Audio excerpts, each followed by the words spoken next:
just has to be like, okay, gosh, guys, man, you don't get it. You don't get it. Can you drink the cup that I drink from? Can you be baptized with the baptism that I'm he says, can you endure the suffering that I'm about to endure? To which they say, because they're like millennials and Gen Z, they're like, of course, yeah, yeah, sure, we can do anything. Absolutely, we will. Yeah, we can. And he's like, you're right, man. You will suffer. Because you're associated with me in this world, you will have trouble. You will suffer, but to sit at my right and my left is not up to me. That's my Father. My Father has those spots reserved for the servants of this world.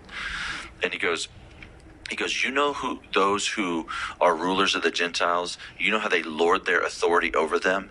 And so he's talking about the Romans. And if you don't understand in the first century what's happening is the Romans have oppressed the Jews. There's some real racism that's going on here, some real prejudice toward Jews in that first century.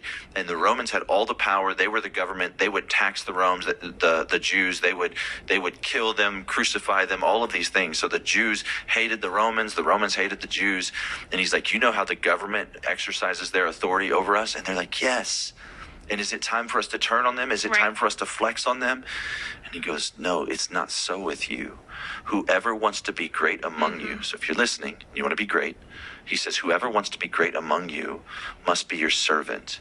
And whoever wants to be the greatest must be slave of all. That's an unpopular message. Yep.